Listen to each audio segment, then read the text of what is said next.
Moin, Ladies and Gentlemen. Ich darf euch wieder recht herzlich zu einem kleinen Projekt bzw. Technikvideo begrüßen. Und heute durchleuchten wir oder schauen wir uns von der technischen Seite nochmal dieses SR25 bzw. E&C EC25 Modell an. Review habt ihr vielleicht gesehen, es gab ein paar kleine Punkte, die fand ich jetzt nicht so toll an dem Modell. Gerade Motoreinstellung, bisschen Kreischen vorhanden gewesen, starkes Klingeln immer wieder wahrnehmbar am Receiver hinten. Und dementsprechend habe ich jetzt mit Begadi Rücksprache gehalten. Ich habe das Modell jetzt zum sehr günstigen Preis übernehmen können und habe jetzt für das Projekt, habe ich mir jetzt nochmal einen Mamba 19K gekauft, einen Neptune, einen Retro-Arms-Pisten und einen Begadi Piston-Head. Und Begadi stellt für dieses Projekt zur Verfügung ein brandneues Silverline Gearset mit 13:1 und einem 19 Zahn Sektor Gear. Also ein SR25 Gearset mit der Untersetzung von 13:1. Das wird sehr interessant meiner Meinung nach, denn so ein Gearset ist mir bis jetzt noch nicht unter die Augen gekommen. Wie gesagt, schauen wir einfach mal, bauen wir alles zusammen und ebenfalls werde ich versuchen, dass wir das gesamte Klingeln von dieser Knifte, was er hat, die ganzen Federn, dass wir das alles versuchen ein bisschen zu beseitigen und einfach das Klangbild im Allgemeinen etwas schöner hinzubekommen. Dementsprechend, wie gesagt, vielleicht interessant, nicht nur für Leute, die Interesse an dieser SR25 haben, sondern auch vielleicht für Leute, bei denen halt die SAG rumklingelt oder rumscheppert. Also macht euch vielleicht ein Bierchen auf und los geht's.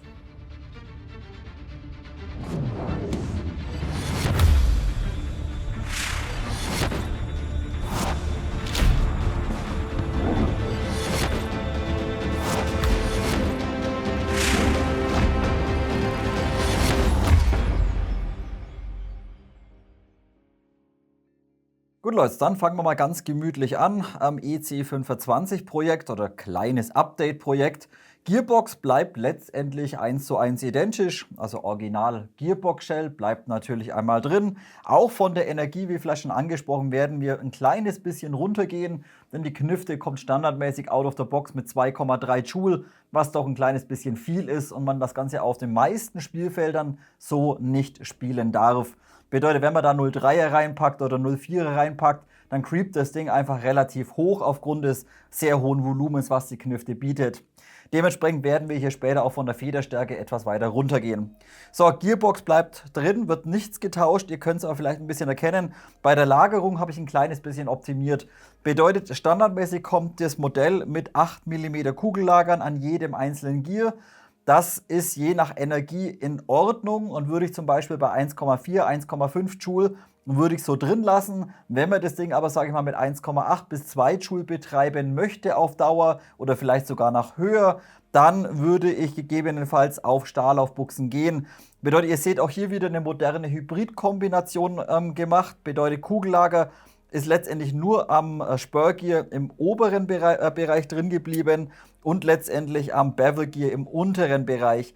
Die anderen Buchsen bzw. die anderen Lager wurden von mir getauscht. Bedeutet hier die Kugellager einmal raus. Am Sektor Gear komplett, oben und unten, wurden jetzt ersetzt durch Begadi Gleitlager oder Stahlaufbuchsen 8 mm. Eben einmal hier am Sektor oben, unten, am Spurgear nur unten und am Bevel Gear nur im oberen Bereich.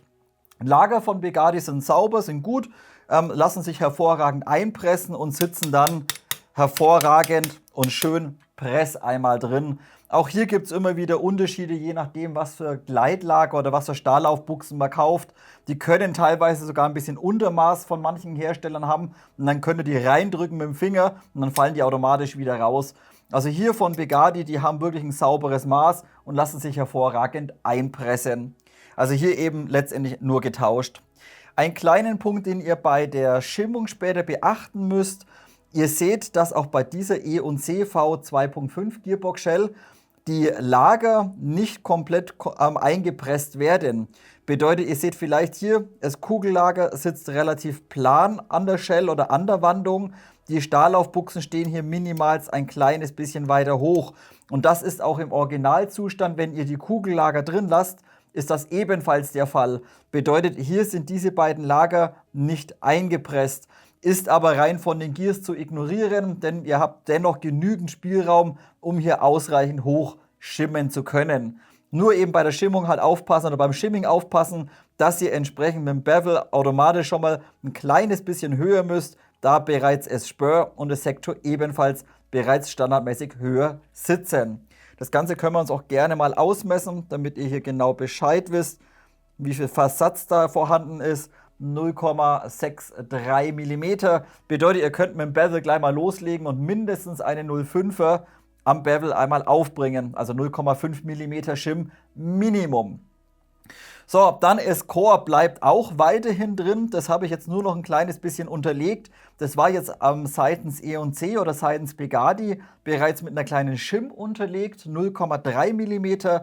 Ich habe wie üblich wieder 3 Lagen ISO-Band hinten unter den Mikrotaster drunter, damit wir hier einfach von den Tastern ein kleines bisschen höher kommen.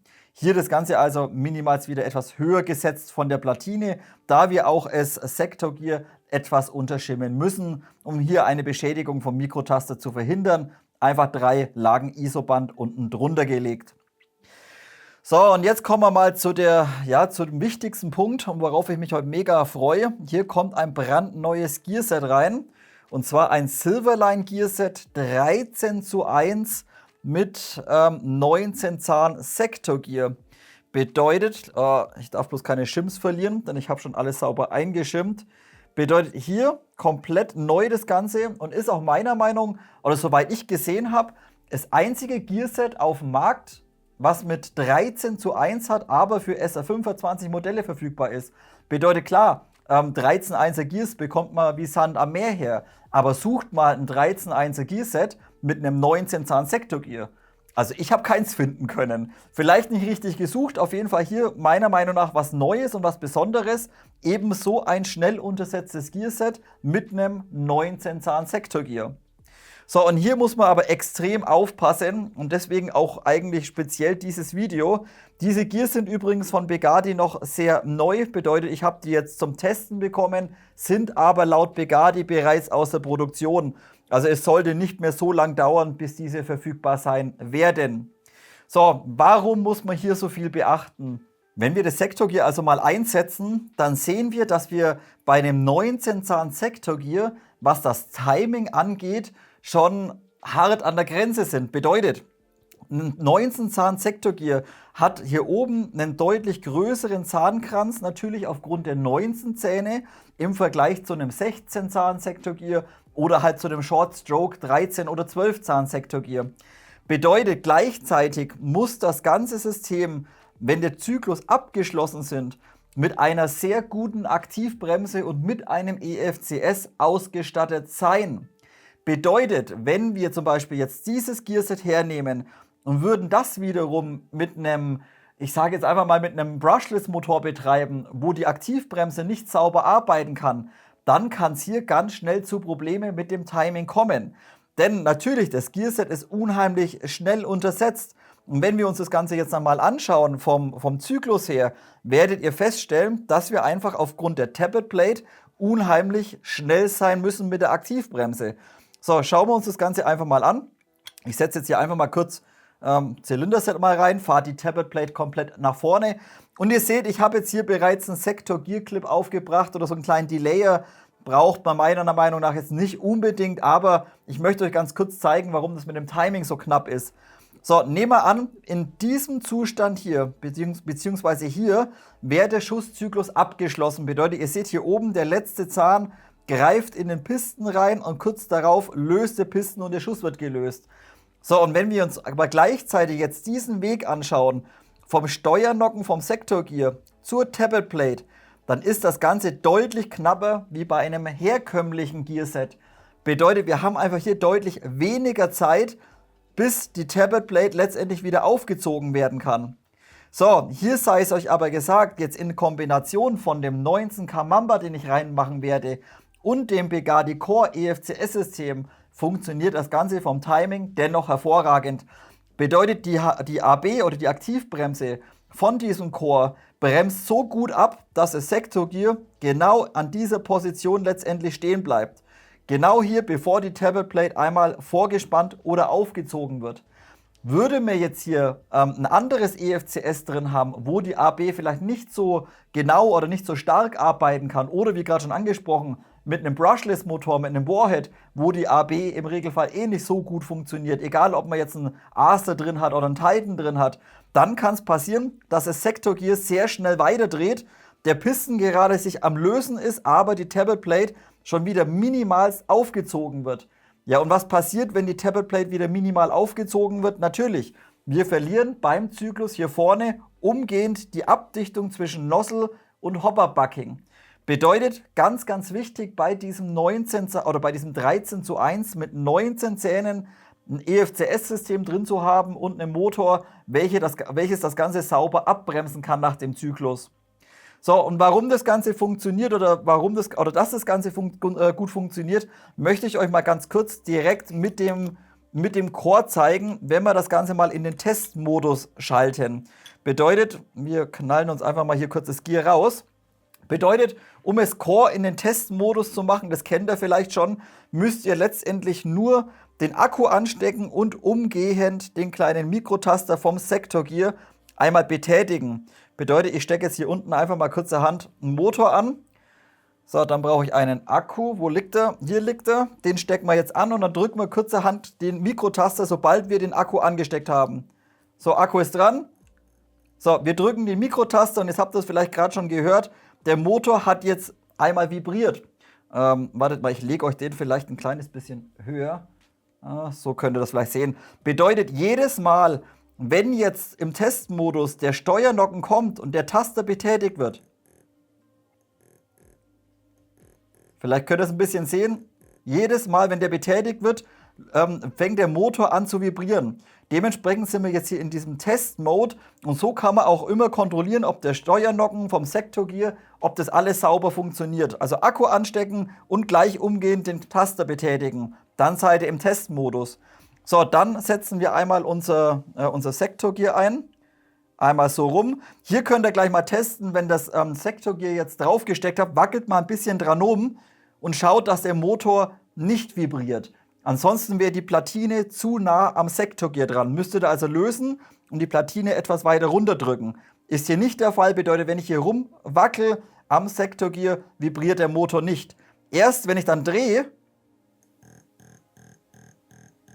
habt ihr gemerkt, erst wenn ich dann drehe und der Steuernocken den Taster unten betätigt, erst dann vibriert der Motor. So, und jetzt schauen wir uns einfach diesen Zyklus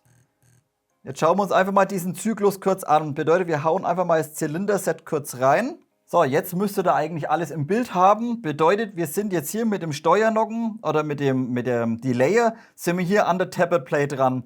Bedeutet, die Tappet Plate wird hier bereits einmal aufgezogen. Der Piston allerdings noch nicht. So, jetzt drehen wir das ganze System mal durch. In dem Zustand ist jetzt letztendlich die gesamte Tappet Plate vollständig aufgezogen. Bedeutet, die nächste Kugel kann natürlich einmal geladen werden und gefeedet werden.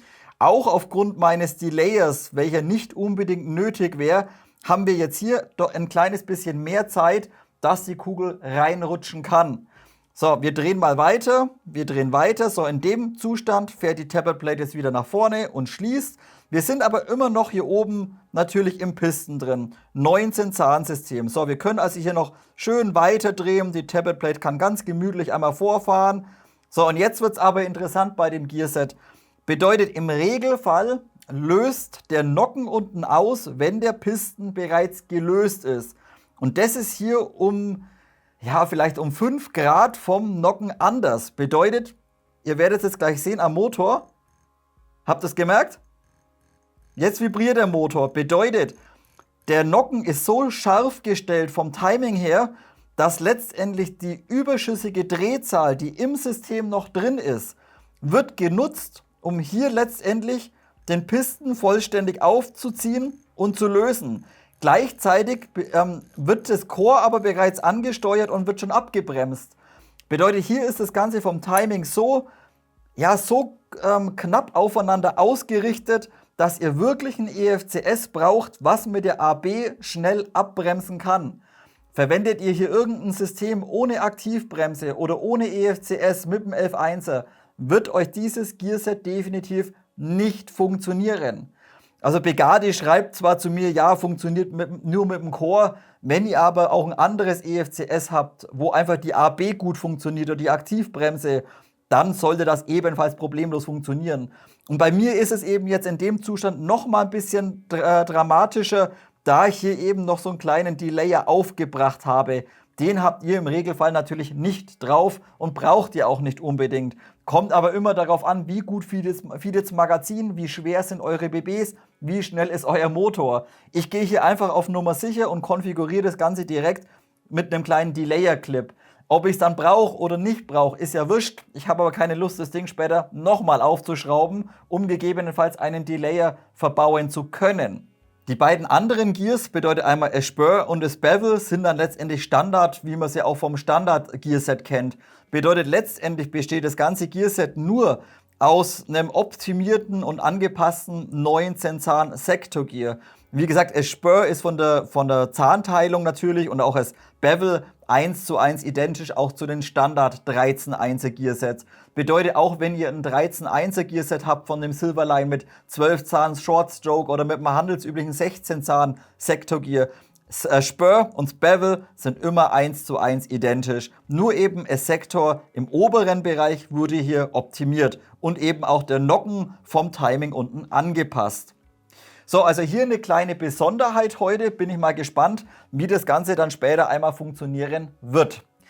So, ansonsten wird nichts großartig an der Knifte gemacht. Ihr habt es vielleicht gerade schon beim Aufziehen gesehen. Bedeutet, ich lasse auch das ganz normale Zylinderset lasse ich original drin. Bedeutet auch die Nozzle mit 23 mm, die Tappet Plate, die originale, bleibt problemlos einmal drin, denn die ist in Ordnung, ist aus Polyamid, die Nozzle dichtet sauber ab, kann man vielleicht noch ein kleines bisschen schmieren.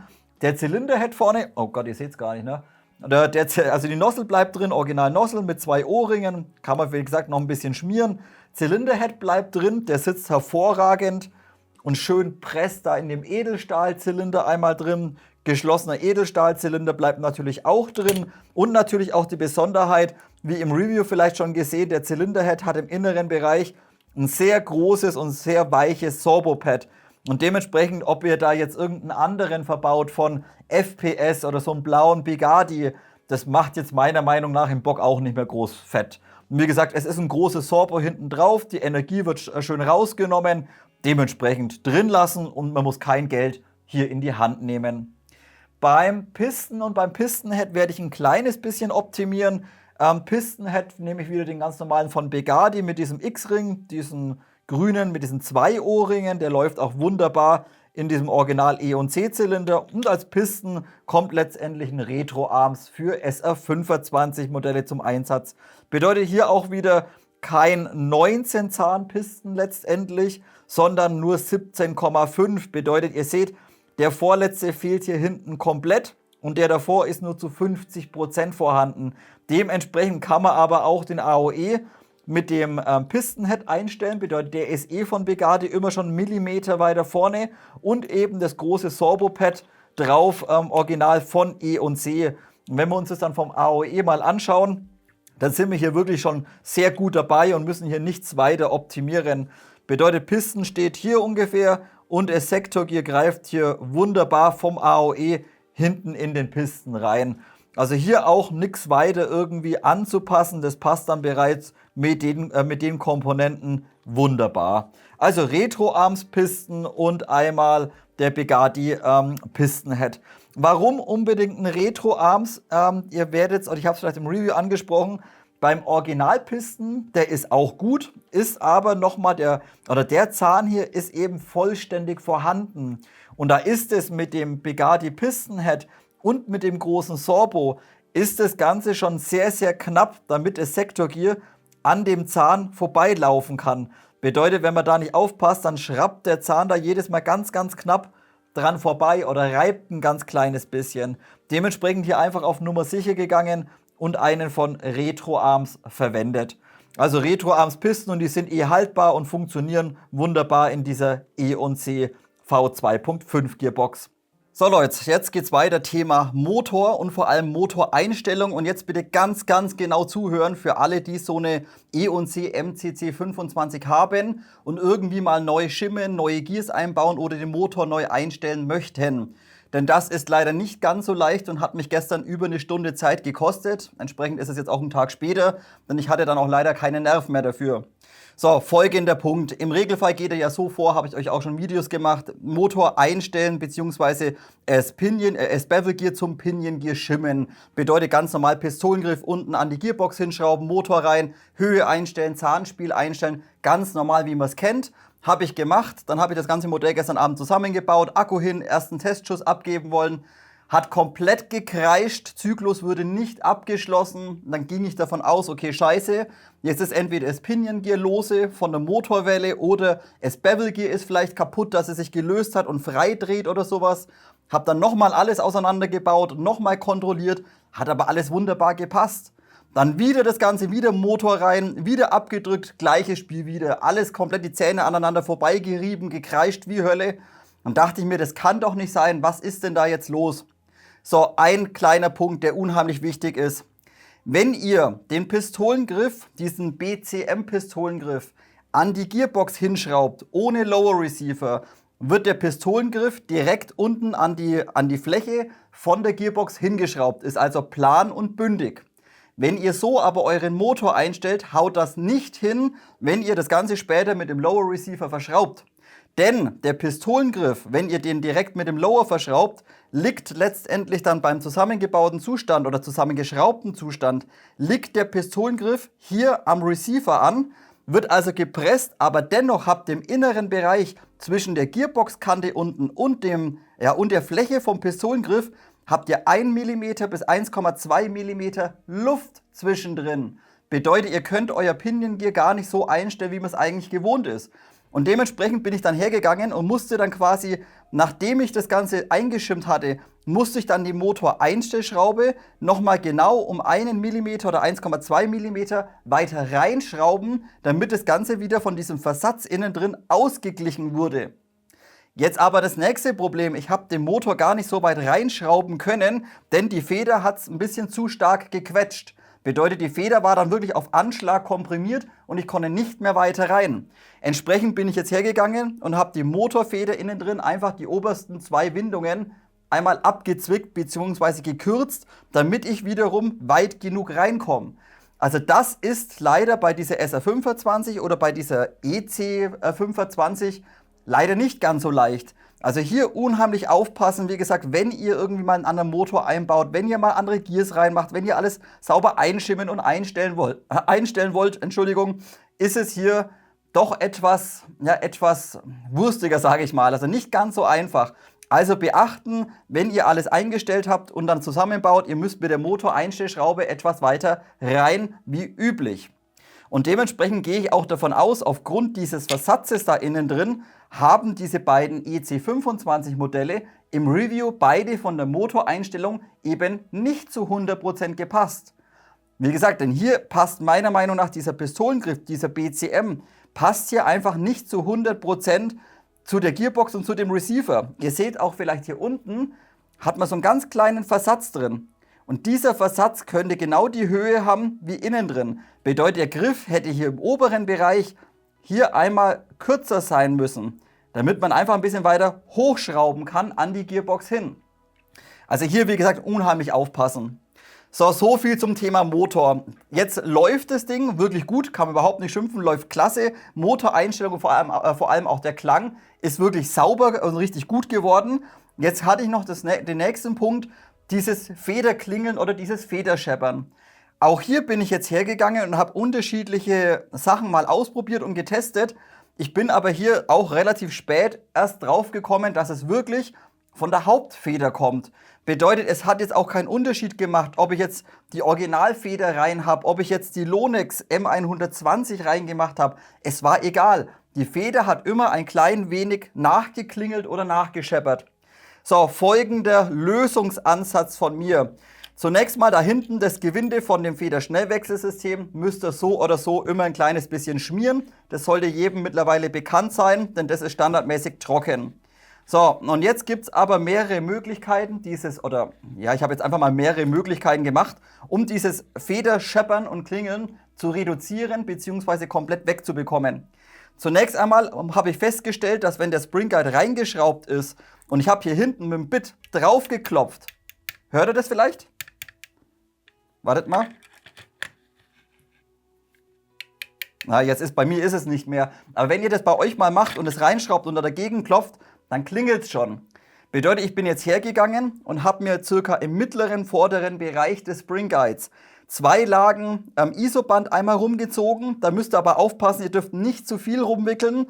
Ansonsten bekommt ihr das Ganze nicht mehr reingeschraubt. Also 2 Lagen, damit man quasi einen Abstand bekommt von dem Receiver von der Innenwandung zum Spring Guide. Damit hier einfach keine Luft mehr ist und hier einfach das Ganze ein bisschen Abstand generiert wird. Danach das Ganze natürlich ebenfalls mit Silikonöl einmal eingefettet oder mit Silikonfett. Dann seht ihr ebenfalls, habe ich im hinteren Bereich wie bei Syma auch einfach auf diesem Versatz von dem Spring Guide einfach einen O-Ring draufgezogen. Damit, wenn ich das Ganze zudrehe quasi, nicht der hintere Flansch oder die Schraube sozusagen, der Kopf hinten, am Receiver anliegt, sondern hier das Ganze nochmal über einen O-Ring einmal rausgepuffert wird. So, und das meiste hat eigentlich die Feder dann letztendlich gebracht. Bedeutet, die Feder hat standardmäßig auch geklingelt. Ist eine Lonex M120, wie gesagt, denn ich möchte ja von der Energie runterkommen. Und jetzt aber hier der Punkt. Hier habe ich letztendlich in die Feder selbst im vorderen Bereich, die vorderen ca. 50 mm, einmal Schaumstoff reingestopft und dann das Ganze mit Silikonöl einmal vollgesprüht. Hier ein Punkt, da müsst ihr aufpassen, je nachdem wie viel Schaumstoff ihr reinstopft, kann das aber auch Probleme machen. Zum Beispiel, jetzt hier bei dieser SR25 haben wir natürlich einen sehr langen Pisten einmal drin im Vergleich zu einer handelsüblichen AEG. Bedeutet gleichzeitig, wenn wir uns das Ganze mal anschauen, kann der Spring Guide oder taucht der Spring Guide nicht so tief in den Pisten rein. Bedeutet, wir haben im Pisten dann innen drin deutlich mehr Platz noch zur Verfügung. Dementsprechend könnt ihr hier problemlos 50 mm Schaum einmal in die Feder reinstopfen. So ganz normalen Schaumstoff letztendlich. Wenn ihr hier eine normale AEG habt, dürft ihr nicht so lang gehen, sondern da müsst ihr ca. 20 mm kürzer gehen vom Schaum. Da andernfalls, wenn das Ganze komprimiert wird hier hinten, der Schaumstoff dann quasi zusammengequetscht wird. Und dann kann das Ganze eben zu eng oder zu knapp werden. Also hier bei der SR25 aufgrund des langen Pistons kein Problem, hier in die Hauptfeder 50 mm Schaumstoff circa reinzustopfen vorne. Und dann wie gesagt einfach mit Silikonöl schön einschmieren das Ganze und in den Pisten einmal reinstopfen. Und dann ist das gesamte Klingeln von dieser Gearbox beseitigt. Bedeutet, das Ding hört sich jetzt wirklich richtig, richtig gut an.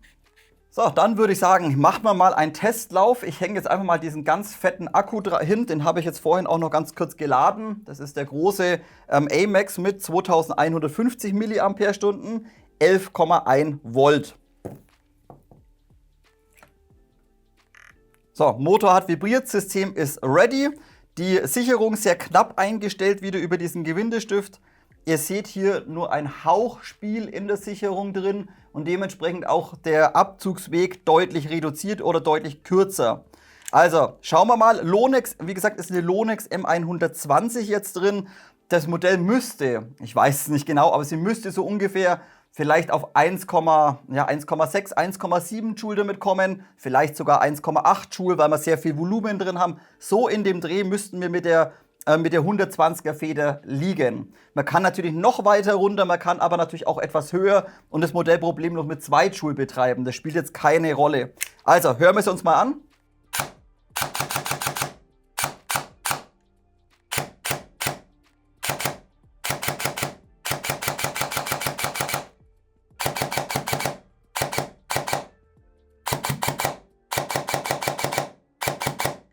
Mega, oder?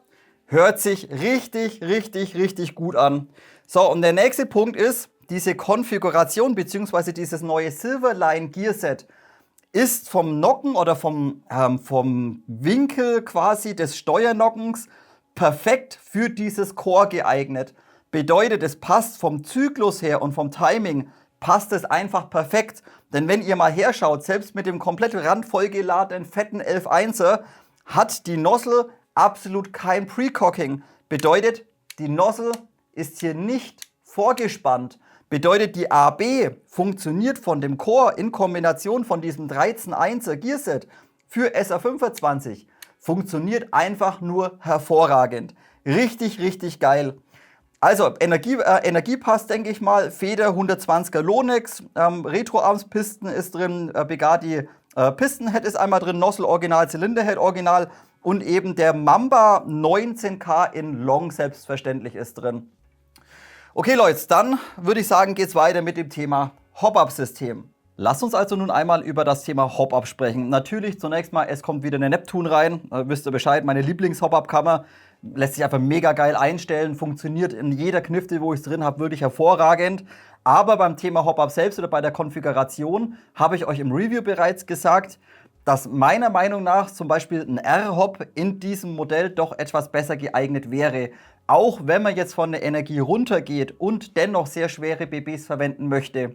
Bedeutet, ich lasse den Originallauf, der bleibt drin, ist ein ganz normaler Messinglauf, 603, ist innen drin schön aufpoliert, wunderbar. Da bringt euch ein Edelstahllauf nur irgendwann mal was, wenn der wirklich verschlissen ist. Ihr werdet es dann auch nach einer Zeit sehen, gerade hier hinten unterm Bucking werdet ihr so eine richtige weiße Schicht reinbekommen, auch im oberen Bereich des Laufes und irgendwann wird es der Fall sein, dass ihr diese Schicht nicht mehr rausgeputzt bekommt. Und dann ist es der Fall, dann könnt ihr immer noch hergehen und könnt einen günstigen Edelstahllauf reinbauen von Red Dragon oder von PPS. Die Dinger kosten um die maximal 30 Euro, glaube ich. Dann ist das in Ordnung. Aber zunächst mal, Originallauf bleibt drin, der ist in Ordnung. Nur eben das Bucking wird jetzt getauscht. In meinem Fall mache ich jetzt ein MAG rein und das Ganze aber nur in 50 Shore. Bedeutet weiterhin 5 mm System, Originallauf und das Bucking gerade mal mit 50. Bedeutet relativ weich, aber als R-Hop. Bedeutet das MAG, vielleicht wenn ihr hinten mal reinlunzen könnt, kennt ihr vielleicht schon, ist letztendlich so ein R-Hop-Bucking, wo die gesamte Fläche hinten vom Patch einmal abgedeckt wird. Und damit ist es euch einfach möglich, deutlich schwere BBs mit weniger Druck deutlich konstanter hoppen zu können. So, und jetzt müsst ihr aber entscheiden. Ich mache jetzt hier ein 50 rein. Ihr müsst aber bedenken, es 50 Shore, hoppt konstanter, verschleißt euch aber auch je nach Energie und Kugelgewicht schneller. Bedeutet, ihr müsst hier ein bisschen abwägen. Ist es euch vom Verschleiß her wurscht und ihr wollt einfach, sage ich mal, nach einem halben Jahr oder je nachdem, wie viel Mumpeln ihr raushaut, einfach mal das Bucking erneuern, dann nehmt ihr es 50. Wollt ihr ein bisschen mehr Haltbarkeit haben, dann nehmt ihr die 60 Shore Version. Und dann die andere Alternative, wenn ihr jetzt auch die Überlegung habt, vielleicht auf eine Neptune Hop-Up-Kammer zu gehen und auch noch einen Lauf zu tauschen, dann wäre auch die Überlegung, direkt auf ein 7 mm System zu gehen. Bedeutet hier einfach zum Beispiel das Fly 7 oder das MAG 7. Hier würde ich dann aber immer auf 50 Shore gehen, denn die 7 mm Systeme mit 60 Shore sind sogar mit 0,4 Gramm und 0,45 Gramm BBs relativ aggressiv. Also wie gesagt, ich bin eher ein Fan von relativ weichen Buckings, verschleißen halt ein bisschen schneller, aber ja, sie hoppen einfach konstanter und sind auch von der Einstellung nicht ganz so aggressiv wie die 60er Versionen. Wie gesagt, auch hier müsst ihr abwägen. Es ist aber eben auch aufgrund der Neptune möglich, hier ein 7 mm System zu verwenden. Wie gesagt, je nachdem, wenn der einen neuen Lauf kauft, würde ich direkt gleich einen aus Edelstahl nehmen, mit 7 mm Fenster hinten, dann das Ganze konfigurieren mit einem Fly 7 oder mit einem MAG 7, jeweils in 50 Shore und dann einfach bei der Neptune oben nicht den kleinen Tensioner reinmachen, sondern eben den längeren. Den habt ihr im Lieferumfang bei der Hop-Up-Kammer natürlich einmal enthalten. So, also, dann gehen wir jetzt mal her und knallen uns erstmal das Bucking da hinten drauf. Da nehme ich ein sehr zähes und dickflüssiges Silikonöl. Das ist so ein Differentialöl aus dem RC-Bereich, 100.000 CPS, damit das Bucking da hinten sauber drauf abdichtet und schön auf dem Lauf klebt. Nur halt aufpassen, wie üblich, dass ihr natürlich nichts in den Lauf einmal reinbekommt. Also schön außenrum und hinten beim Fenster eben ein bisschen aufpassen. So, schön drauf die Plörre und dann stülpt man das Bucking einmal da drüber und pinseln das Ganze ebenfalls von außen einmal ein. So, der Bucking sitzt sauber drin. Ich kontrolliere es nochmal, schaue nochmal von hinten quasi rein. Sitzt einwandfrei drauf. Hier müsst ihr auch immer ein bisschen aufpassen, wenn ihr die Buckings drauf schiebt. Leute, knellt die nicht so oder zieht die nicht so weit nach vorne. Gerade die weichen. Zieht sie lieber wieder ein kleines bisschen ein Stück zurück, damit ihr hier eben auf dem Bucking selbst keine Spannung im Material drin habt. So, und dann nehmen wir auch wieder den Überschuss hier von dem 100.000 CPS Öl und pinseln uns das einfach hier außen noch ein bisschen drauf, damit wir einfach hier eine schöne, saubere Abdichtung bekommen.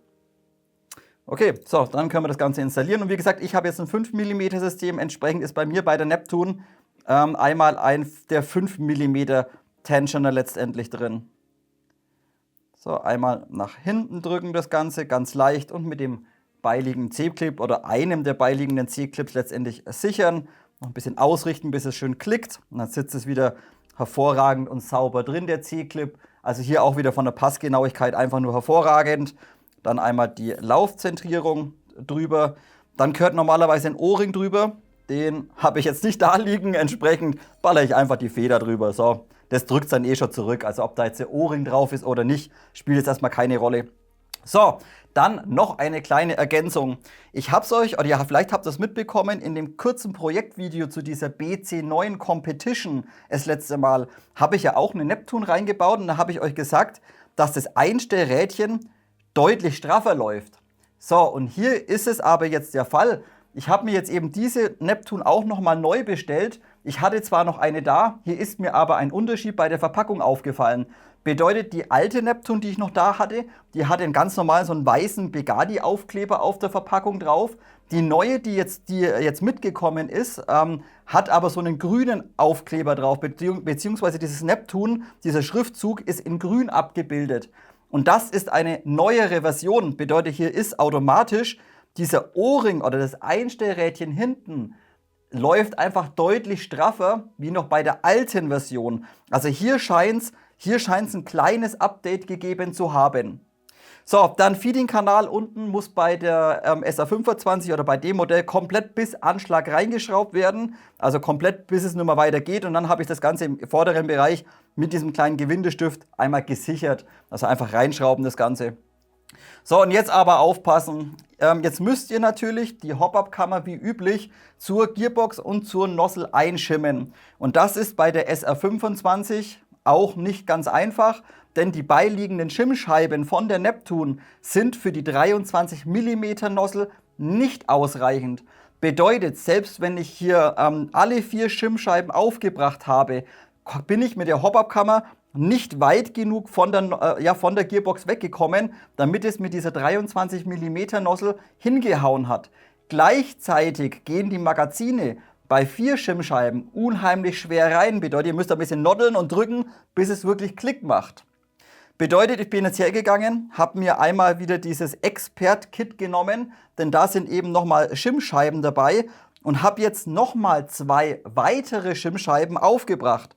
Bedeutet, ich habe jetzt insgesamt auf dieser gesamten Neptune hier hinten 6 Schimmscheiben drauf. Bedeutet, die gesamte Hop-Up-Kammer muss 1,2 mm von der Gearbox weggedrückt werden.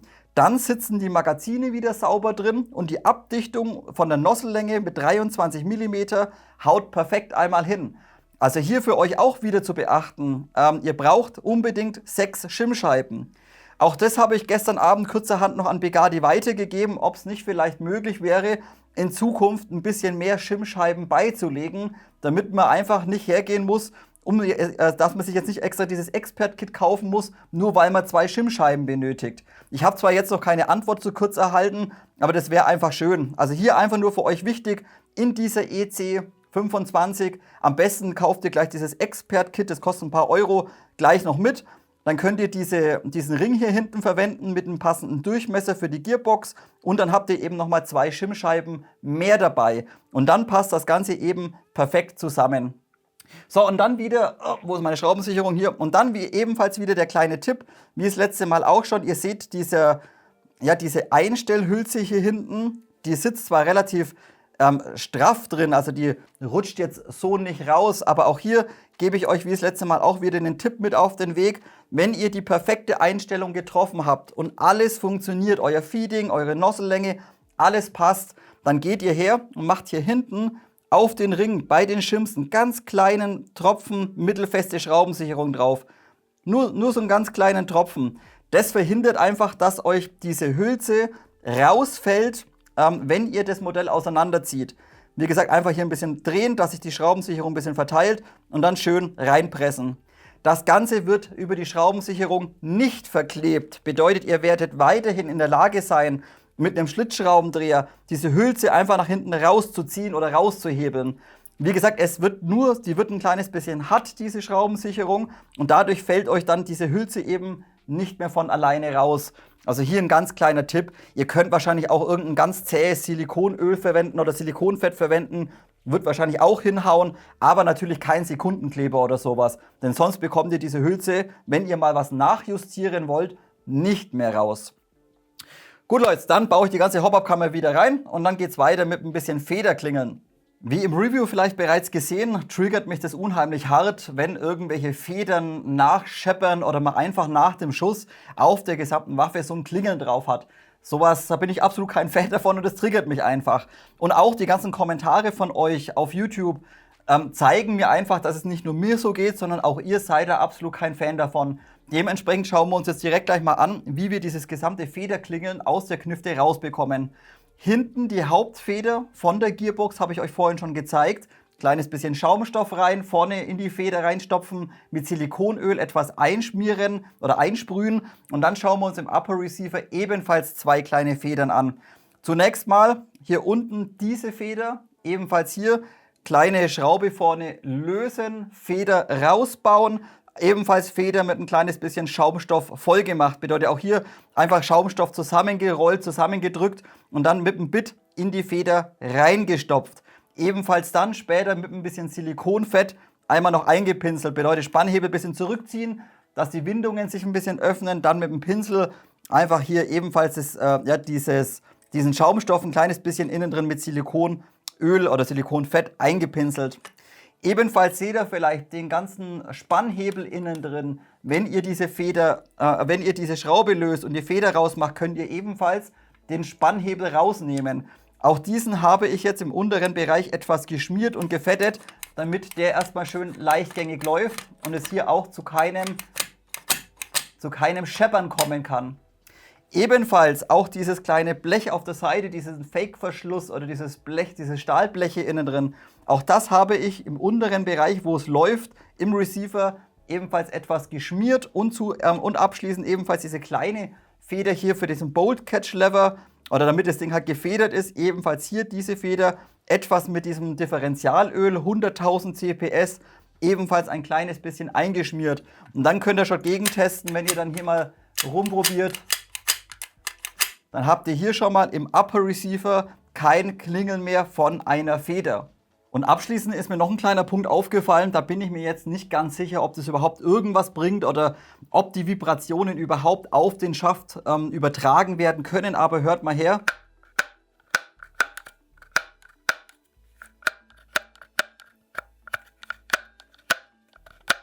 Hört ihr das? Auch diese Feder von diesem Arretierungspin in dem Schaft klingelt nach. Und wie gesagt, ob das jetzt irgendwas bringt, keine Ahnung. Daher ich jetzt den Schaft abgezogen habe und wir gerade das ganze Werkzeug auf dem Tisch liegen haben, würde ich sagen, komm, wir schauen uns diese Feder von diesem Bolzen auch noch ganz kurz an, ob wir auch hier das Klingeln einmal wegbekommen, falls sich das Ganze doch irgendwie aufs Klangbild auswirkt. Dementsprechend gehen wir jetzt mal her. Da haben wir hier unten einen kleinen Gewindestift drin. Den machen wir mal raus, ist ein 1,5er, glaube ich. Ja, 1,5er. Den schrauben wir mal raus, den kleinen Gewindestift von dem Pin. So, und dann bräuchten wir, normal kann man die von oben schrauben. Da oben ist ein kleines Loch, da innen drin ist der Pin. Und der hat oben einen Sechskant oder einen Innensechskant bedeutet. Wir müssten hier oben eigentlich, ja, wir kommen hier oben mit einem 3 mm Inbus rein. Und dann können wir den Pin quasi drehen. Und jetzt müssten wir rein theoretisch das da unten wegschrauben können. Bedeutet, ich halte hier mal dagegen. Halte es mal fest und ja, jetzt können wir das Ganze wegschrauben. So, okay, also weggeschraubt das Ganze. Dann müssten wir das hier wegnehmen können. Und von innen haben wir jetzt den Pin. Bedeutet, der geht nach oben raus. Ja, okay, dann fall halt so raus, ist auch okay. Wir installieren ihn dann aber später natürlich wieder von oben. Bedeutet, seht ihr, das ist der ganze Pin. Da kommt hier die Feder drauf. Am besten ihr installiert es dann von unten, durch das Loch durch, quasi rum. Dann das Teil hier wieder draufsetzen und dann wieder verschrauben das Ganze. So, also hier haben wir innen drin auch diese kleine Feder, die vermutlich etwas klingeln oder ein kleines bisschen scheppern kann. Auch hier würde ich jetzt sagen, wir machen einen Hauch, ein kleines bisschen, ja, einen Hauch Schaumstoff rein und pinseln das Ganze einfach mal ein. Und dann schauen wir mal, ob wir das wegbekommen, dieses kleine Klingeln da von diesem Pin. So, wir könnten rein theoretisch, könnten wir uns vielleicht auch einen Schrumpfschlauch außenrum machen, um diese kleine Feder. Ich bin mir aber dann nicht sicher, ob es sich eventuell im inneren Bereich dann zum Reiben oder so anfängt. Dementsprechend reiße ich mir jetzt da einfach mal so einen dünnen Fetzen Schaumstoff einmal ab. Das ist wahrscheinlich sogar noch ein bisschen zu viel. Ja, reiße ich mir noch ein kleines Stückchen weg. Bisschen flacher machen das Ganze. Es geht ja nur darum, dass die Feder letztendlich nicht mehr nachscheppert, nicht mehr nachklingeln kann. Dann wickel ich mir das einfach mal hier rum. Dann schaue ich mal, ob ich die Feder da drauf bekomme, ohne dass mir der Schaumstoff da jetzt wieder runterzieht. Na, dem müssen wir wahrscheinlich ein bisschen nachhelfen, ein bisschen nachstopfen.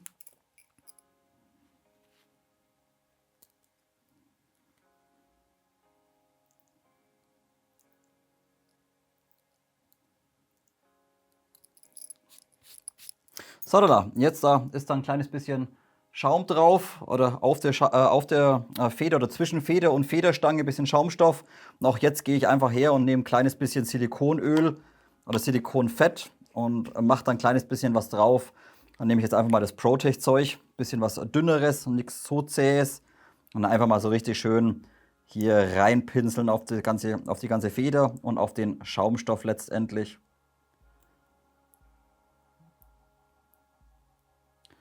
So, noch ein bisschen richtig drauf den Schmanz. Okay. So, jetzt können wir das Ganze wieder zusammenbauen. Bedeutet, wir gehen von oben her, nehmen am besten, stecken uns das Ganze mal hier drauf und installieren das quasi von der unteren Seite. Schauen, dass wir da reinkommen, jawohl. Dann einmal das Teil hier drauf und von unten letztendlich einmal wieder verschrauben.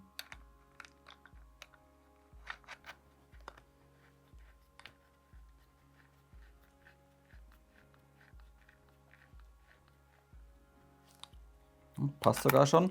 Brauchen wir gar nicht kontern. Und dann sichern wir das Ganze wieder mit diesem kleinen Mini-Gewindestift.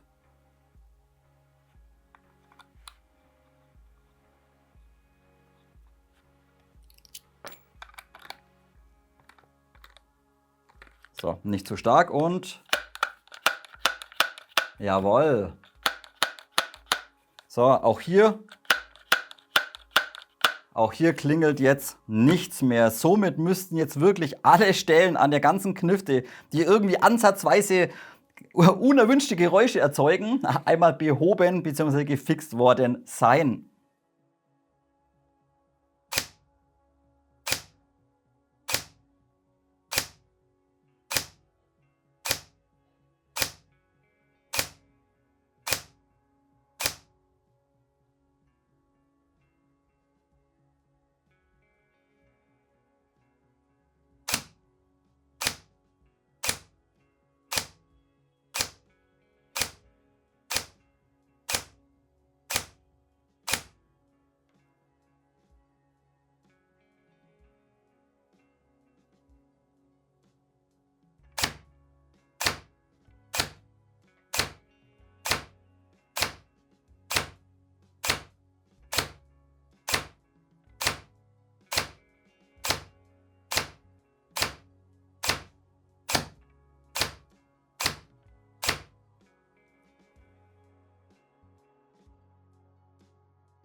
Gut Leute, das soll es für heute schon wieder gewesen sein. Kleines Technik-Update-Video, Projektvideo, wie auch immer ihr das schimpfen möchtet, zu dieser E&C SR25-Serie.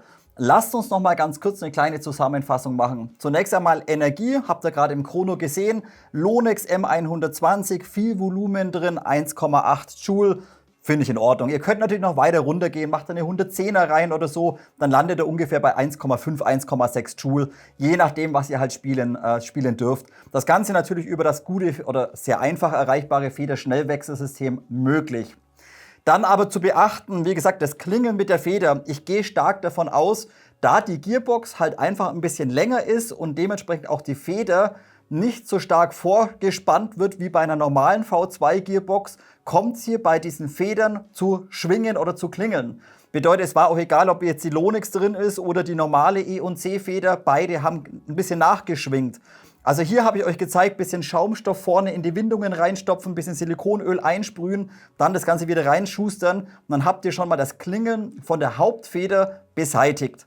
Dann haben wir uns ebenfalls angeschaut, hinten natürlich den Spring Guide, kleines bisschen einschmieren, kleines bisschen fetten innen drin vom Gewinde her, sollte eh klar sein. Und natürlich auch der Spannhebel oben und diese ganzen Federn da innen drin, natürlich auch noch ein kleines bisschen geschmiert und gefettet. Und wenn ihr euch das jetzt mal anhört, da klingelt gar nichts mehr an dem Ding. Also egal ob hier oder hier, nix, kein Scheppern mehr, kein Klingeln mehr. Das ist auch schon mal deutlich besser oder ist jetzt komplett beseitigt und behoben.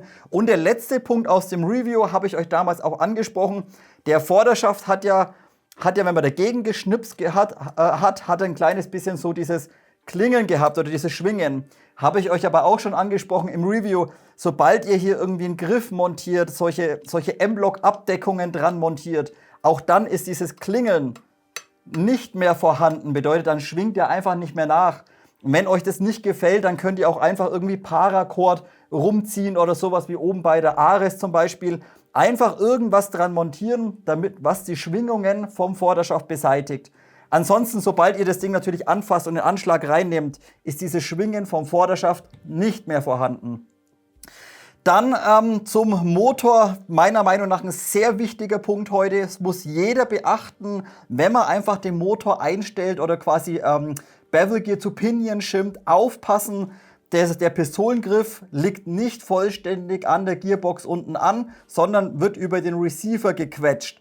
Bedeutet, ihr habt da innen drin einen kleinen Versatz von ca. 1 bis 1,2 mm. Lässt sich relativ beschissen rausmessen, sonst könnte ich es euch ein bisschen genauer sagen. Auf jeden Fall für euch einfach wichtig, wenn ihr das Shimming so gemacht habt oder die Motoreinstellung so gemacht habt, dass ihr quasi den Pistolengriff unten an die Gearbox hingeschraubt habt, dann müsst ihr nach der Montage die Motoreinstellschraube nochmal 1 mm weiter reinschrauben. Ansonsten sitzt der Motor einfach zu weit draußen. Also das unbedingt beachten. Da hatte ich auch ein bisschen Schiss, dass ich mir jetzt irgendwie das Gearset ramponiert habe, vielleicht das Bevel oder das Pinion kaputt ist. Bisschen Glück gehabt, nein, es ist nichts kaputt, hat sich zwar grausam angehört, aber es passt alles noch wunderbar. Also hier ein bisschen aufpassen bei der Motoreinstellung. Die restlichen Komponenten, die Nozzle, der Zylinderhead, den Zylinder, die Tabbetplate, lasst einfach alles problemlos einmal drin. Das Zeug ist out of the box wirklich brauchbar. Beim Pisten war ich mir ein bisschen unschlüssig wegen dem AOE, da eben das große Sorbo-Pad von E&C drin verbaut ist. Und jetzt zusätzlich nochmal dieser Bugatti Piston-Head, der auch nochmal 1 Millimeter länger ist. Und da bin ich zur Sicherheit einfach auf den Retro-Arms gegangen, wegen am AOE einfach. Hätte mit dem Originalpisten, wäre es schon sehr, sehr knapp gewesen. Wie gesagt, der hat ja 17,5 Zähne, der Retro-Arms, der Originalpisten hat 18 Zähne. Also hier halt ein bisschen aufpassen, je nachdem, was für ein Pistenhead ihr verwendet, vom AOE. Okay Leute, und dann lasst uns noch ganz kurz über das Gearset sprechen. Boah, ist das geil. Bedeutet, diese Konfiguration oder diese Kombination von diesem Gearset ist einfach abartig geil in der SR25. Das ist einfach mega. Bedeutet, sobald das Gearset vorhanden ist, kommt es definitiv auch in die BR10 rein. Denn so ein geiles Gearset in der SR25 hätte ich nicht für möglich gehalten. Und gleichzeitig ist das Gearset auch noch vom Timing und vom Winkel des Steuernockens perfekt auf dieses EFCS-System von Bugatti abgestimmt. Bedeutet, es passt einfach perfekt vom Bremsverhalten her, von der Aktivbremse mit dem Core, von der Ansteuerung her, vom Timing. Das passt wunderbar und es muss es auch. Denn dieses Gearset, würde man das jetzt zum Beispiel bei einer normalen SR25 reinbauen, ohne Aktivbremse, ohne EFCS, würde das nicht funktionieren. Bedeutet, man ist darauf angewiesen, bei dem Gearset wirklich ein EFCS drin zu haben, was mit der Aktivbremse gut arbeitet. Und dementsprechend auch kein Warhead-Motor drin, sondern der Mamba 19K, denn das passt von der Konfiguration mit dem Core und mit der AB, passt es einfach traumhaft zusammen. So, ich quatsch ein bisschen viel, jetzt lasst uns doch das Ding nochmal anhören. Ihr habt es vielleicht gerade im Chrono schon wahrgenommen. Das Ding hört sich sowas von geil an. Ich habe jetzt mal 0,32 Gramm BBs rein. Großer Akku ist hinten drin, bedeutet 11,1 Volt, 2150 mAh und das Ganze ran voll geladen mit 12,6 Volt. Also 0,2 Gramm.